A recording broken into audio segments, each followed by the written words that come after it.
Hello everyone, this is Papa Chow, aka Kevin. Yeah, so I know you've seen a lot of Bronco Sport review. That's either the Badlands or the first edition. So we know pretty well how well the top trim is going to perform and how loaded they are, how nice they are. But one of the number one questions I get is, when you get a base trim like this one behind me, what are you going to lose? How's the 3-cylinder powertrain? Is it powerful enough? And that's what we're going to find out today, so help you make an informed decision. All right, let's go. Quick look at the engine bay. That's the 1.5 liter 3-cylinder EcoBoost motor, putting out 180 horsepower.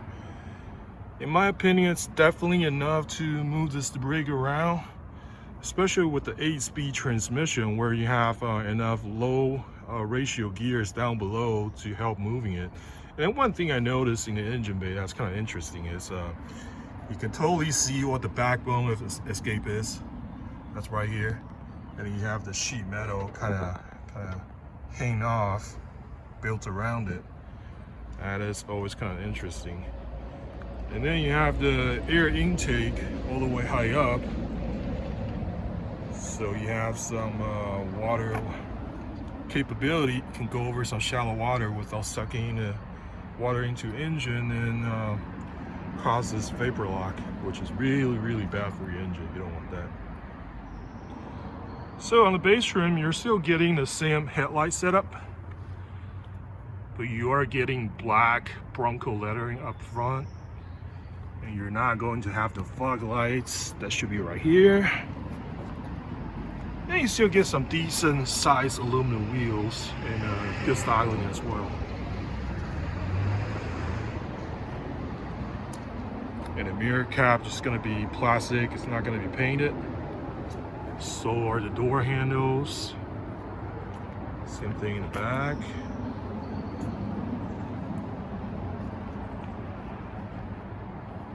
And black lettering, Bronco lettering in the back as well. You're still going to get the glass panel that's you can open up. On the inside, obviously you're not going to get leather seat, but these great seating. It's still pretty stylish and definitely still comfortable. You're gonna have manual adjusting, no power adjustments, and the steering wheel is just going to be bare rubber plastic. It's not going to be leather wrapped, and you don't have adaptive cruise here, just regular cruise control. And you don't have the all-wheel drive lock or the rear diff lock. AC is going to be just manual, not automated. You're still going to get an 8-inch large screen that's Apple CarPlay and Android Auto capable. Let's take a look in the back seat. So on the back seat, you're not gonna have the zipper little storage area on the top, no mullet straps on the bottom. There are still USB ports on the bottom for your passengers to charge their phones. And one thing we get, it's a lot of people think the back seat is really small, but you know, I don't think it's really the case. I'm 6'2". Seating is adjusted to my driving position, which is pretty far back. And I can show you with myself sitting inside. Yes, the knee room is a little cramped, but it's not bad. The best thing is I still got a lot of headroom. So yeah, I can sit back here comfortably for hours, not a problem. Here's the interior view from the back seat. I mean, even a base model, a little below $30,000 for an all-wheel drive vehicle that's off-road capable. It's a very nice setup. I don't think you can get anything similar to this for other brands.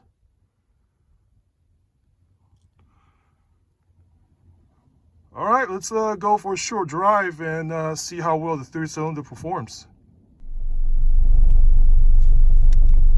So I'm gonna put it in the sports mode, so at least see how capable it is. It's in its most responsive way possible for this car. Also, I want to find out, because I know the 2-liter Badlands, there is actually a fake sound being pumped through the speaker to make it sound more aggressive. I mean, a lot of you might be like, I don't like that, that's stupid, why they would do that. You know, but as a car enthusiast myself my whole life, I gotta admit it, man, I kinda like it. And then they did such a good job. At first I was like, is this one of those fake sound going on, or it's the engine actually sounds as good? And I went online, did a little research. Oh yeah, it's actually a fake sound that's being pumped through the speaker. So that was actually kind of cool, making a 4-cylinder have the little V8 rumble. And then now I'm having sports mode in the 3-cylinder bass trim. I don't think that same fake sound is being offered, because yeah, it just sounds like the way it is supposed to be. Nothing too special. But just going through a few corners, I drove the Badlands for about 200 miles one day. Took it up to the pass and took some photos for the store. If you'd like to check them out, go to our Facebook page at Ford of Kirkland to check out those photos. And yeah, after driving the Badlands, so I got a pretty good idea of how the Badland powertrain works.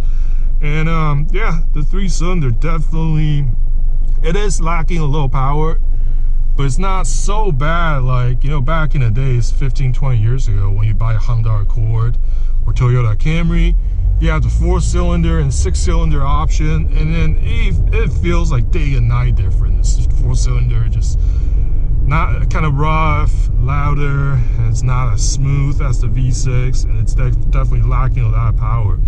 But I think, with the modern day transmission, especially the 8-speed on this car, you have enough low gear ratios down below to help get the car moving.